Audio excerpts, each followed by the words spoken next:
Okay, let's say for example, I would like to settle this bill. The total bill is 90 ringgit, and I would like to pay for the boost is 50 ringgit and the cash is 40 ringgit. So I click here, select into the boost.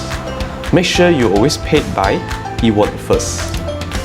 Then I click on the amount. Let's say boost pay, I paid 50 ringgit. Then I click plus at here. You still have the balance of 40 ringgit. Click on the cash and put 50. So you see that there's a change of 10 ringgit. You also can click this to delete the amount. Just click paid.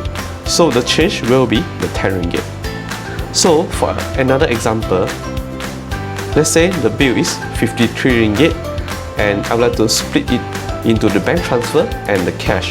So click here and just click exact. Automatic, it will split by different payment method. Just click paid. For example, this bill is paid by cash and with exact amount, just click exact and just click paid. That's all for today. Thank you. Cari post system, cari Aseng. Find Guinness Post, find out. Aseng.找 post system, 找 Aseng.